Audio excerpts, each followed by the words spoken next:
I worked for a construction outfit first. We built all these lines, they called the old REA lines. And then when we ran out of work in Illinois, that's when I went to North Dakota.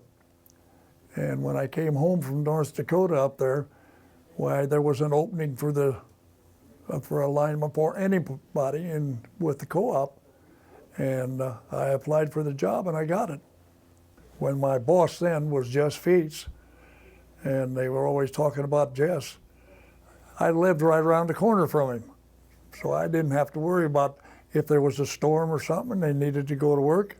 He'd just come in with his pickup truck and pick me up and we'd go to work.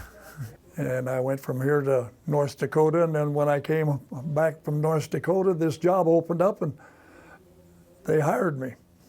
And I've been with them ever since. About 35 years of it. I was a good old groundman. I knew how to dig holes with the old diggers. A bunch of us started digging by hand. You know, I can remember that up in northern Illinois. I'll bet you there was 25 holes dug. The story I like to tell, our crew, which was Pete and Gene and me, we were over around Donovan, and we were building the line, and I drove that truck over there, and Pete says, well, it's time to go home. And so I said, okay, I'll just get in the truck and I'll head for home.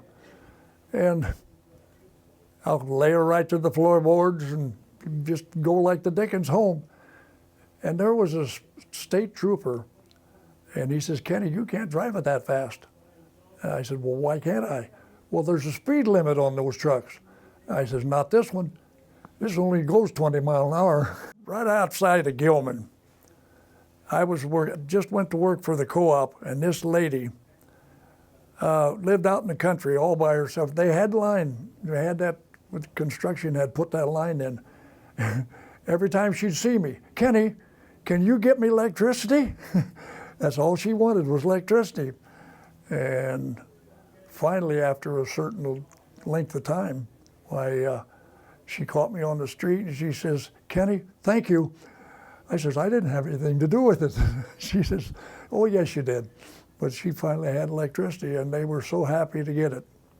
Helping the farmers turn their life into electricity. Because there was a lot of farmers out there that didn't even know what electricity was. And once we got the lines built and got electricity to them, they were so happy